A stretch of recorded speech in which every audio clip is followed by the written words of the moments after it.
başlayırıq. Hə, heç də olmaz bura. İndi mən də vururam.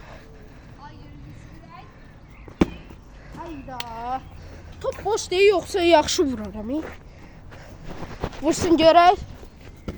Qəşəng. Əli vura biləcək deməli. Dedikdə gol. Düz deyir. Al. Goldur. Əl çatır orada. İndi mən vururam. Sizcə vura biləcəmmi?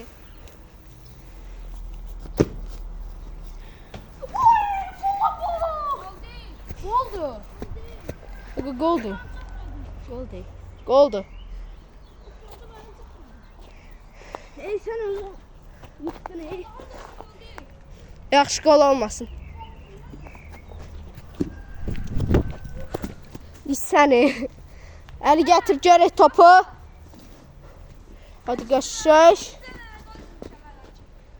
Hə. O da əlidən çıxdı. Allah. Dostlar, sizcə vura biləcəmmi? Özümü də göstərdim sizə.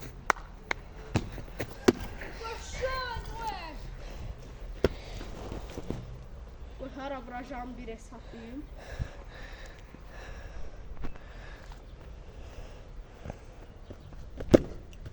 Ayda.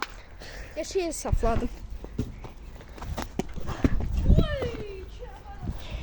Şey değil, elimde telefon var idi. Telefon var idi.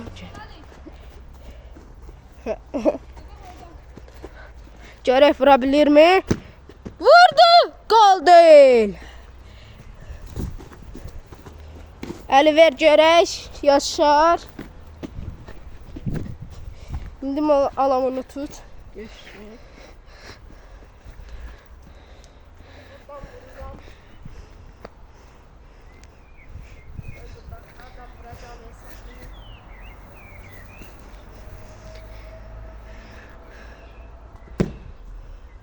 Ayda, geçmeyi sakladım. Vur. Görək Əli vura biləcəkdimi? 100% Əli vurar. Əli vura bildim. Halal olsun. Oy bilə. Gol deyil. Mən promo izlədim, iyi. Gözlə, mən buradan da vuracağım.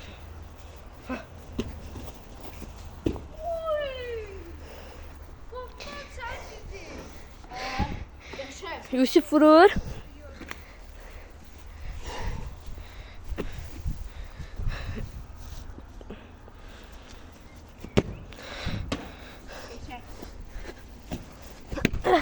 Ay biraz dayaydım ben. Niye değilsen bak. Dostlar, görək Əli vura biləcəkdimi? Ağzımı çöncə girəcək. Əli vura bilmədi yenə. Mən vuranda dibə vururam, iyi kənarlara. Sən şey eləyirsən. Mən şey, mən nə iyi? Oy biraz.